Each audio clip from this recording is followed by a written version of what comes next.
Imagine we are coming from round track racing. We pretty much know the racetracks, we know the surface, we know the racing format, we know the competitors.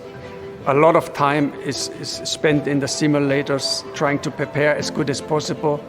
Dakar, to me, for us being developers, it's almost like, you know, a pirate's treasure. You open it up and you don't really know what to expect.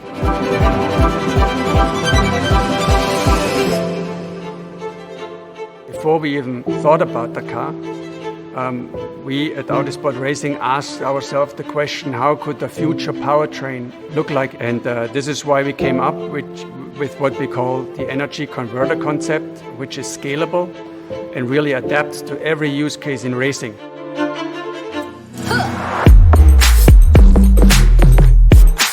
The car has an electronic drive unit on each axle. They are identical and they are not mechanically linked. There is, let's say, a mid-differential which is simulated per software. The energy for the e-drives comes either from the high voltage battery or the energy converter.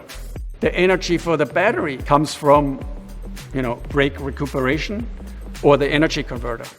And the energy converter itself consists of a four-cylinder turbocharged engine, which we developed for DTM, and that is directly linked to a generator. And that generator, by the way, is also a drive system from the Formula E. So actually there are three in the car. And all those components, very complex, are obviously controlled and linked with the vehicle control unit, the VCU we have in the car. The e-drive were developed for Formula E. So they are state-of-the-art, highly efficient, system efficiency greater 97%. We did a few adaptations on the cooling side, a few adaptations on how the system is integrated in the car, some changes on the internals, but only for robustness reasons. And of course, the software, we always work on the software.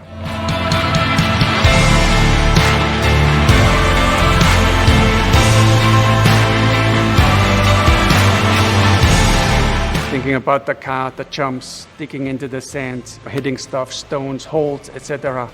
I think all components will be stressed extremely. You have hot days, cool nights, you have high altitude. The energy management has to deal with all those situations which can't be foreseen. And I think that will be one of the biggest challenges in the whole project.